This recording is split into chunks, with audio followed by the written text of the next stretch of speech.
আপনার early miscarriage হয় তখন কিন্তু দেখবেন যে আপনার এই যে মিসক্যারেজের ব্লিডিংটা সেটা কিন্তু 10 থেকে 12 দিন, আবার কেউ কিন্তু 10 থেকে 15 দিন মতো হয়ে থাকে। নর্মালি আমাদের যেমন পিরিয়ডটা হয় সেটা কিন্তু 3 থেকে 4 দিন বা ধরুন 6 থেকে 7 দিন এরকম নর্মালি হয়ে থাকে, কিন্তু 5 দিন মতোই কিন্তু থাকে।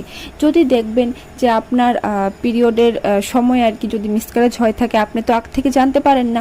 যদি দেখুন যে আপনার 10 থেকে 15 দিন মতো ব্লিডিং হচ্ছে বা আপনি কিছু বুঝতে পারছেন না আর প্রচণ্ড ঘনত্ব আপনার ব্লিডিংয়ের মধ্যে ক্লট যাচ্ছে, তাহলে কিন্তু আপনি ধরে নিতেই পারেন যে আপনার আর্লি মিসক্যারেজ হয়ে গেছে।